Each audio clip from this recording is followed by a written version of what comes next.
Let's talk negotiation. What is it? Well, negotiation is a dynamic process of communication and interaction between two or more parties who have differing interests, objectives, or preferences. The ultimate goal is to reach a mutually acceptable agreement, or a resolution at minimum. It involves a series of exchanges, compromises, or concessions where each party seeks to maximize their own interests while also considering the interests of others. At its core, negotiation is all about finding common ground and resolving conflicts or differences in a constructive manner.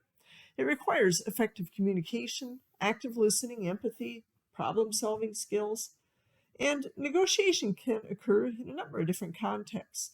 It might happen in business transactions, labor relations, diplomatic negotiations, legal proceedings, and within interpersonal relationships. Successful negotiation involves understanding the underlying interests, priorities, and motivations of all parties involved, as well as exploring creative solutions and alternatives to achieve that win-win outcome whenever you can. It's not just about reaching an agreement, but also about building and maintaining relationships, managing expectations, and fostering both trust and collaboration. So let's wrap it up. Summary of it is what? Negotiation is a fundamental skill that empowers individuals and organizations to navigate through very complex situations. It also enables them to manage conflicts and to achieve mutually beneficial outcomes in a diverse and interconnected world. It's about finding solutions that satisfy the needs and interests of all involved parties while also promoting understanding, cooperation, and mutual respect. In Triangle Talk, negotiation is actually outlined as being a three-step process. It emphasizes clarity and understanding of each party's desires and proposing actions that align with those needs. Let's break down the steps. Step number one, know exactly what you want. This step involves thoroughly understanding your own objectives, priorities, and desired outcomes before entering into negotiations. It's essential to have a deep, clear understanding of what you hope to achieve through the negotiation process. Then we move on to step two, know exactly what they want. Similarly, understanding the other party's goals, interests, and motivations is pretty darn important. This step involves conducting research, asking questions, and actively listening to gain insights into the other party's needs and preferences. Then you move on to step three, which is proposing action in a way that they can accept. Once both parties' interests are understood, the negotiation moves toward proposing actions or solutions that address the needs of both sides. This step requires creativity, flexibility, and empathy to find mutually beneficial agreements. So let's talk about an example. Imagine you're negotiating a salary increase with your employer. Step number one, know exactly what you want. You've assessed your contributions to the company, your market value, and your financial needs. You determine that you want a 10% salary increase to reflect your increased responsibilities and contributions. Step number two, know exactly what they want. You've researched industry standards and company policies regarding salary increases. You've also discussed your performance with your supervisor and have a sense of the company's financial constraints and priorities. Then you move on to step three. You propose action in a way that they can accept. You schedule a meeting with your supervisor to discuss your salary. You present your case, highlighting your achievements and the value you bring to the company. You propose a 10% salary increase backed up with evidence of your contributions, as well as the market research which shows comparable salaries in the industry. You also express your willingness to take on additional responsibilities or provide examples of cost-saving initiatives that you've already implemented. So when you look at the Triangle Talk, if you follow it, you've effectively communicated your needs and interests while also considering the company's perspective.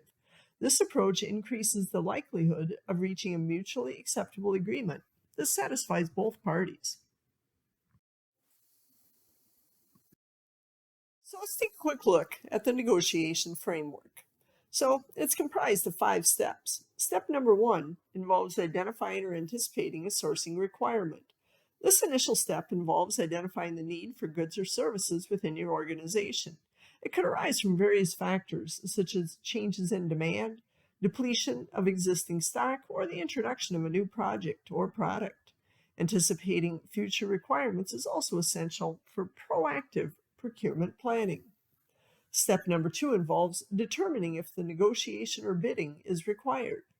Once the sourcing requirement is identified, the next step is to decide whether negotiation or bidding is the appropriate approach.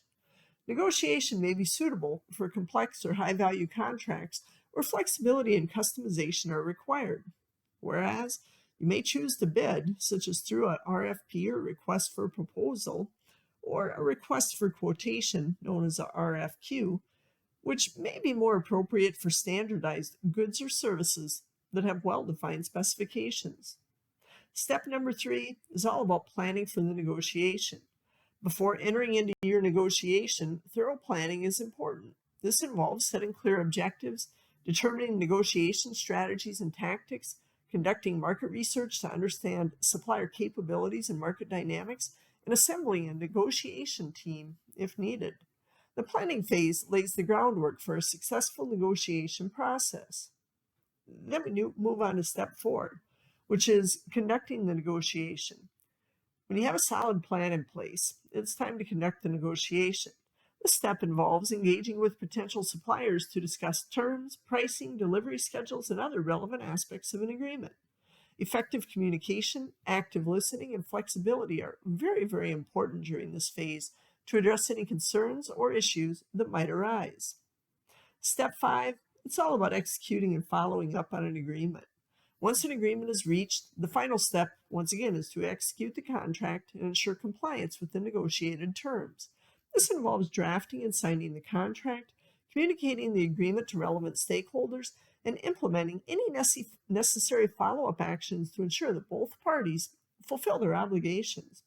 Additionally, you do ongoing monitoring and evaluation to track performance and address any deviation from what you've agreed upon through the terms. If you choose to follow the negotiation framework, it enables you to effectively navigate the entire procurement process, from identifying sourcing requirements to executing agreements. Ultimately, this results in maximized value for your organization while also maintaining strong supplier relationships. Over the next several slides, we're going to address key areas within the negotiation process, and we're going to begin with points to focus on. Within it, negotiation, as you know, is very complex and it requires careful consideration and strategic planning. One of the first steps in a successful negotiation is defining the parties' issues, needs, and wants. Understanding what each party hopes to achieve from the negotiation actually sets the stage for productive discussions. Additionally, if you assemble relevant information on the issues, needs, and wants, it'll position you for success. This could include things such as market research, cost analysis, or performance data to support your position. Moving forward, defining the bargaining mix is very important. This involves identifying the various elements that need to be negotiated. Perhaps it's price, quantity, delivery terms, quality standards, or maybe even policies. It's important to prioritize these elements based on their significance to both parties. Furthermore, understanding the parties' likely interests goes hand in hand with defining the bargaining mix. By anticipating the underlying motivations and concerns of both parties, negotiators can tailor their proposals to address these interests effectively.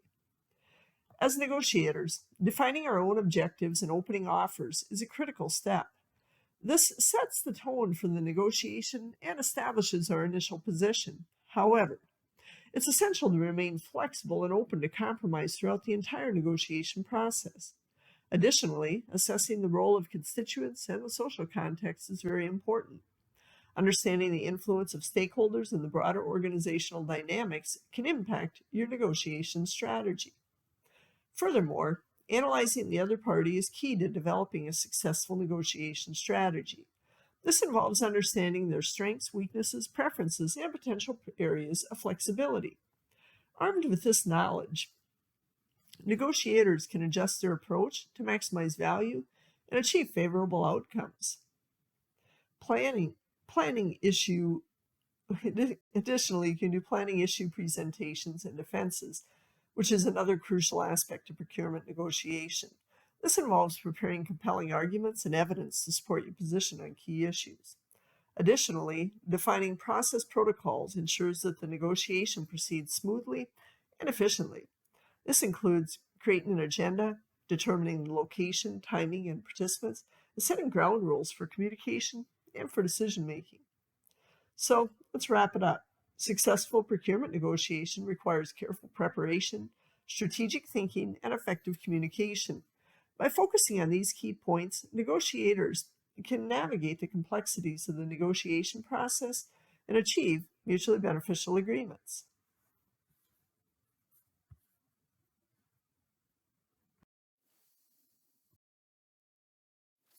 If we look at the negotiation process as phases, we see that there is four distinct phases. Phase one begins with fact finding and information sharing. In this initial phase, the parties engage in fact finding and information sharing through exchanging relevant data, clarifying or confirming information, and seeking to understand each other's positions, interests, and concerns. Phase one sets the foundation for the negotiation process by ensuring that both parties have a clear understanding of the issues at hand and the context in which they're operating. Then you move on to phase two. At times, you may recess to assess new information and findings. So, this is considered an after the fact finding phase.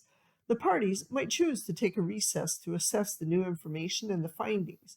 This allows them to review and analyze the information gathered, assess the relative strengths and weaknesses, and consider their negotiation objectives and positions. During this phase, parties may also organize the agenda for the upcoming negotiation session, identifying key issues to be addressed and setting priorities. Phase three, well, it's about meeting face to face or electronically.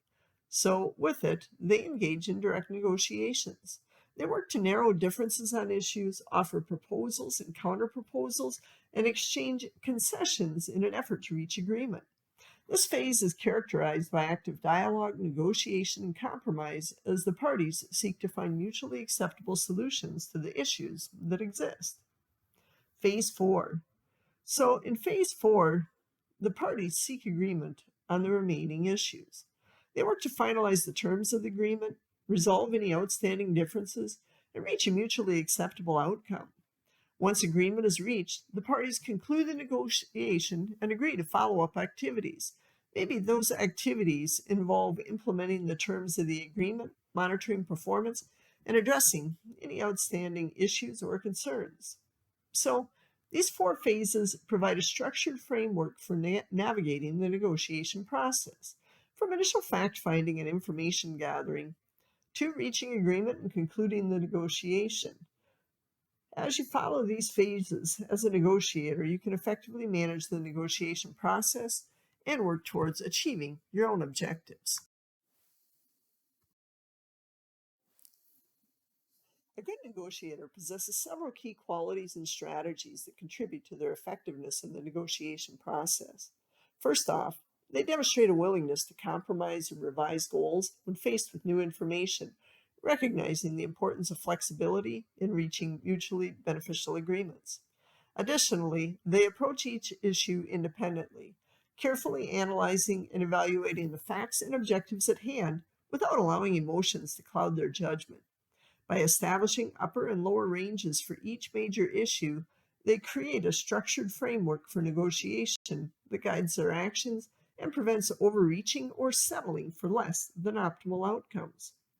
Additionally, skilled negotiators are creative problem solvers who actively explore a range of options and alternatives, seeking to expand the scope of possibilities beyond the obvious solutions. Skilled negotiators focus on building common ground in areas of agreement, which fosters or adds augmentation that could derail productive discussions. They make strategic and targeted counterproposals, carefully weighing the costs and benefits of each concession to ensure they're not giving away more than they need to. Ultimately, a good negotiator strikes a balance between flexibility and assertiveness, demonstrating confidence, preparedness, and a commitment to achieving mutually beneficial outcomes. So, these qualities and strategies enable negotiators to enhance their effectiveness and achieve successful outcomes in a wide range of negotiation scenarios. A very important phase in your negotiation process is ensuring that the terms agreed upon are effectively implemented and adhered to. It begins with involving the actual performance or management of the contract, where both parties fulfill their respective obligations as outlined in the agreement. This may include things such as delivering goods or services, making payments, or meeting deadlines as specified in your contract.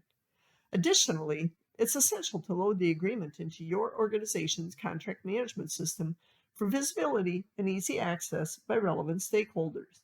This helps track key milestones, deadlines, and performance metrics associated with your contract, facilitating efficient management and oversight.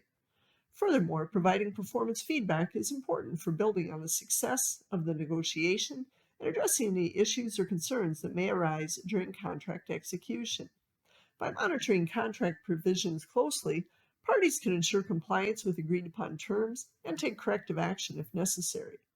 Reaffirming the commitment of parties to the agreement through regular communication and review sessions helps maintain trust and collaboration throughout the contract period.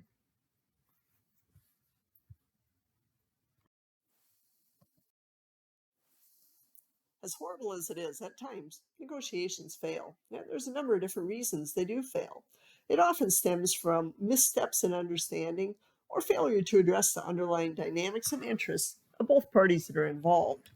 One common reason is neglecting the other party's problems. When negotiators fail to acknowledge or empathize with the challenges and concerns of the opposing party, it can lead to a breakdown in communication and trust, ultimately hindering progress toward a mutually acceptable agreement. For instance, in a business negotiation for a partnership agreement, if one party completely disregards the financial constraints or operational difficulties faced by the other party, it may lead to resentment and resistance, ultimately jeopardizing your negotiation process. Further, negotiations might fail due to an excessive focus on price.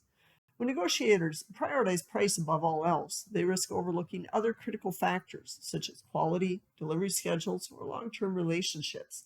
This narrow focus can result in an impasse as both parties become entrenched in their own positions, unable to explore creative solutions that address underlying interests. For example, in a vendor-client negotiation, if the client insists on driving down prices without considering the vendor's need for profitability or sustainability, it may lead to dissatisfaction or even withdrawal from the negotiation. An additional reason why negotiations may falter occurs when parties focus on positions rather than interests. Positional bargaining, where each party adapts a fixed stance and seeks to maximize their gains at the expense of the other, often results in a lose-lose scenario. Instead, effective negotiation requires a focus on underlying interests, needs, and priorities, allowing for the exploration of mutually beneficial solutions. For instance, a labor negotiation between management and union representatives. If both sides remain stuck on their own initial demands without considering the underlying concerns, such as employee welfare or productivity, it might result in prolonged conflict and dissatisfaction. Moreover, negotiations can also fail when there's too much emphasis on finding common ground. While identifying shared interests is essential for building rapport and for fostering collaboration, excessive focus on common ground might lead to premature agreement or complacency, overlooking important differences or concerns.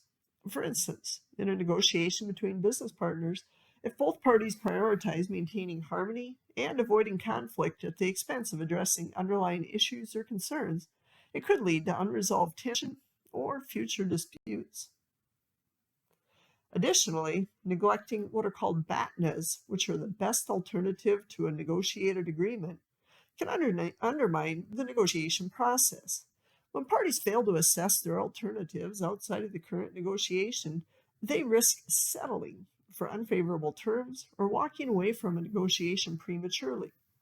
For example, if a buyer enters into a real estate negotiation without considering alternative properties or rental options, they may feel pressured to accept unfavorable terms out of fear of losing the deal, ultimately leading to dissatisfaction or to regret.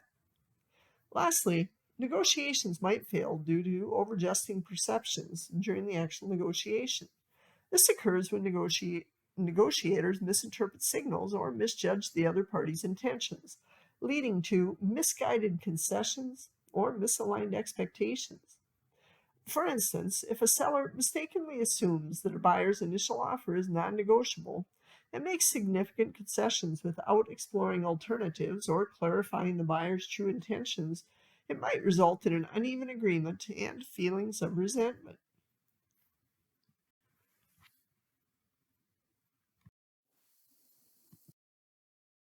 Within negotiation, power matters, and power can be understood as the ability to influence another person or organization to do something. Power plays a central role in the negotiation process. It's important to note that power by itself is neither inherently good or bad. Instead, it's the actual application or use of power that determines its ethical implications. In negotiation, power can stem from various sources, each of which can influence the dynamics and outcomes of a negotiation. One source of negotiating power is information. The party with access to relevant, accurate, and timely information holds a significant advantage in negotiations. This can include market data, industry trends, or insider knowledge about the other party's preference and priorities. By leveraging information effectively, negotiators can shape perceptions, influence decisions, and gain a competitive edge. Another source of negotiating power is alternatives.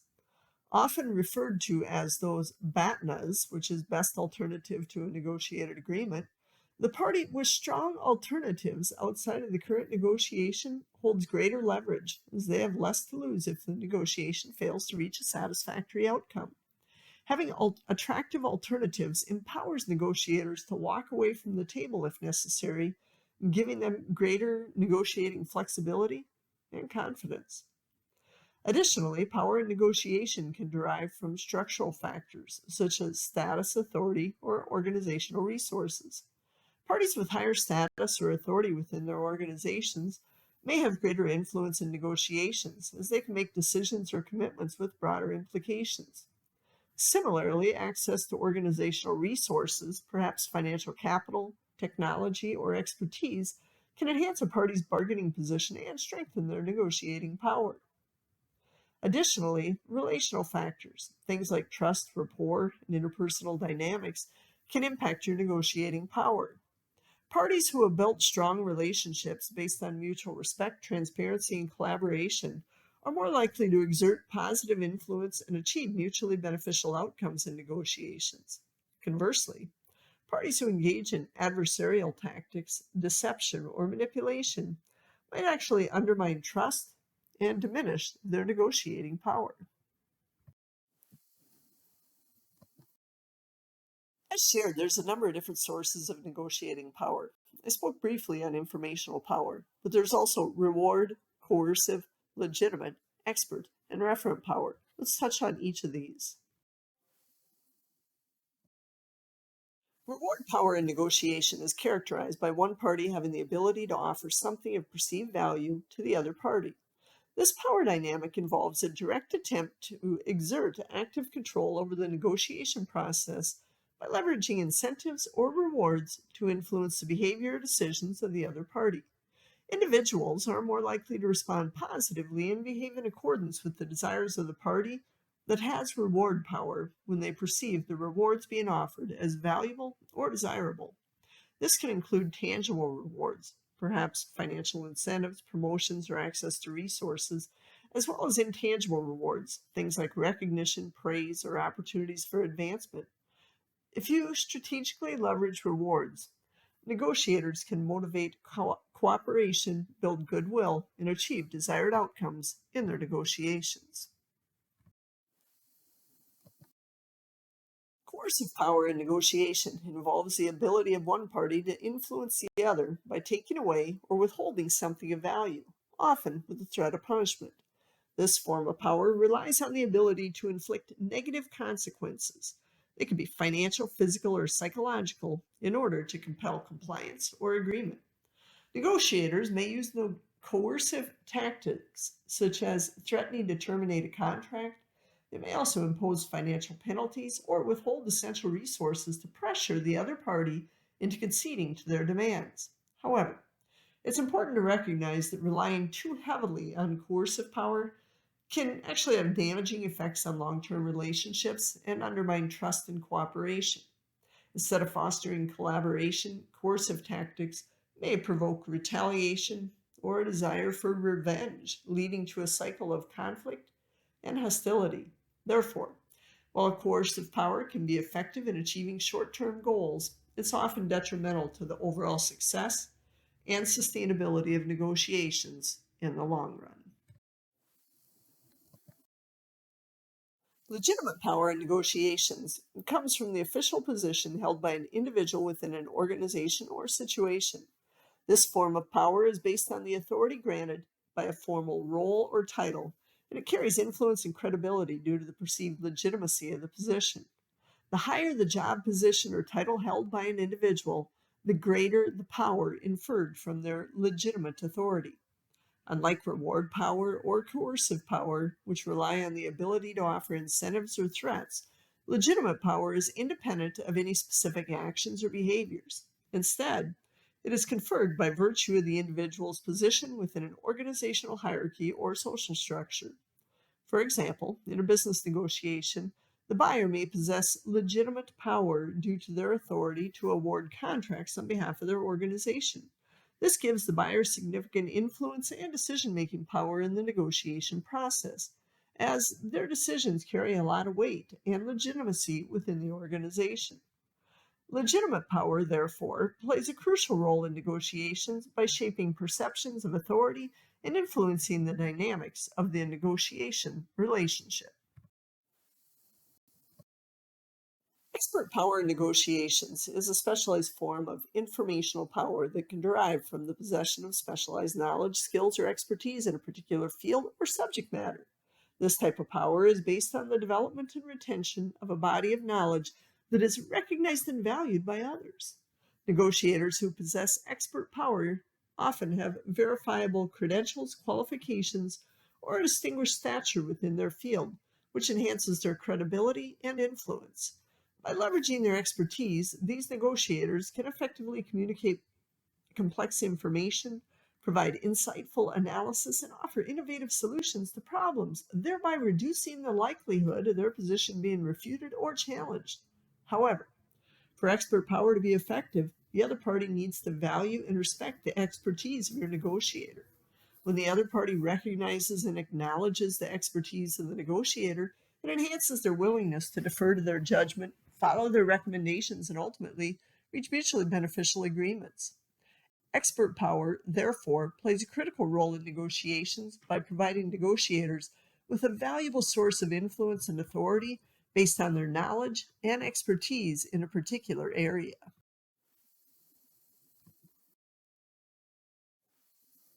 Referent power in negotiations stems from the attractiveness of an individual's personal qualities and attributes, which others find socially acceptable and desirable.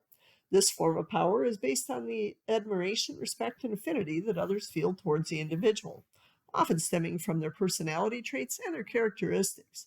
Negotiators who possess referent power exude qualities such as honesty, charisma, friendliness, empathy, and sensitivity, which endear them to others and enhance their influence and persuasiveness in negotiations. Their genuine warmth, sincerity, and ability to connect with others on a personal level make them highly appealing and persuasive communicators. When negotiators are perceived as trustworthy, likable, and empathetic, others are more inclined to trust their judgment, follow their lead, and align with their proposals. Referent power, therefore, plays a crucial role in negotiations by fostering rapport, building trust, and facilitating collaboration between parties based on mutual respect and admiration for the individual's personal qualities and attributes. The application of power in negotiations involves leveraging various sources of influence to support one's advantage to achieve desired outcomes. It's a strategic maneuver aimed at shaping the dynamics of a negotiation process in favor of your objectives. However, it's essential to exercise caution and restraint when you use your power, as abusing power can have detrimental consequences. For instance, if you use coercive or manipulative tactics, it may lead to damaged relationships, provoke retaliation, and diminish the value of that power over time. Instead, negotiators should strive to cultivate positive relationships, build trust, and foster collaboration based on mutual respect and reciprocity. Further, it's important to recognize that some types of power interact synergistically with others, amplifying their effectiveness in negotiation scenarios. For example, the combination of expert and referent power can create a potent influence that enhances the persuasiveness and credibility of your negotiator. By leveraging their expertise and appealing personal qualities such as charisma and empathy, negotiators can build rapport, inspire trust, and effectively persuade others to align with their proposals. So let's summarize it. The application of power in negotiations requires a very thorough understanding of its potential impact and implications. While power can be a valuable tool for advancing your interests, it must be used responsibly and ethically to avoid damaging relationships and diminishing long-term effectiveness. By leveraging power strategically and synergistically, negotiators can maximize their influence and achieve successful outcomes while also maintaining positive negotiation dynamics. At the end of the day, guidelines for concessions and negotiations are very important for maintaining balance, achieving mutually beneficial outcomes, and preserving relationships between parties. First, negotiators should make concessions strategically, considering the value of what they're given up in exchange for what they hope to gain. Each concession should be carefully evaluated to ensure that it aligns with the overall negotiation objectives and doesn't undermine the negotiator's position. Second, concessions should be reciprocated.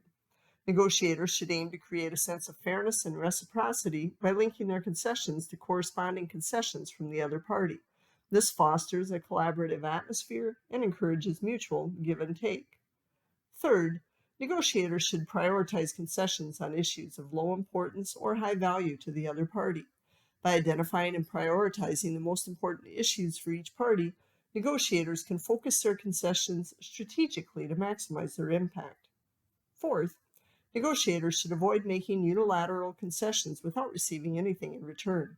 This creates an imbalance of power and can weaken the negotiator's position. Instead, concessions should be made in exchange for meaningful concessions or commitments from the other party. Finally, negotiators should be mindful of the timing and consequence of concessions. Concessions should be timed strategically to coincide with moments of leverage or opportunity in the negotiation process, and they should be sequenced in a way that builds momentum and encourages progress toward a mutually satisfactory agreement. By adhering to those guidelines, negotiators can navigate the concession process effectively, achieve their objectives, and preserve the integrity of the negotiation process.